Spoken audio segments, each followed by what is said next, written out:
Let's just get into how long does it take to get successful in sales? Because that's something that we want to be transparent about. It's not sometimes the easiest road to go through. And we saw this in the graph that we saw earlier that showed you about the entrepreneurship journey versus the employee journey.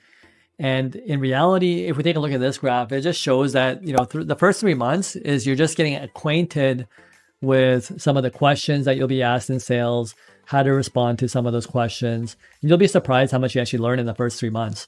But as we get into the next 3 months after that, going into the 6 to 9 month phase, you're actually starting to become a lot more competent because you've experienced the questions and now you're getting comfortable with how to respond, and you're pretty much got your script down, right? And I wouldn't really call it a script, but you just know how to have a dialogue and know how to talk to people, and it becomes more comfortable because you've been doing it for a while. Anything you do obviously starts off a little bit rocky, but you get so much better at it.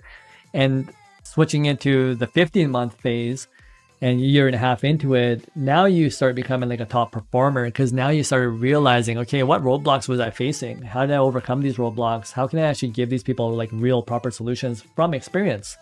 Because now you've built experience into your roles too.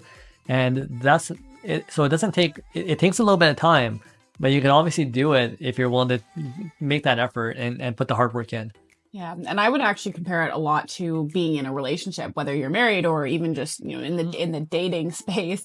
In that first 3 months, you're still working on a lot of like those trust points. Like nobody is going to, well, not nobody. There are people out there that jump into marriage right away, but most of the time you're still building that relationship and you are learning to trust another person. It's the same thing in sales when you have to build that foundation. There has to be a foundation for a relationship to be formed, and so that's kind of that first 3 months. And then as you get into the 9 months, you've kind of established that relationship and you start building off of it.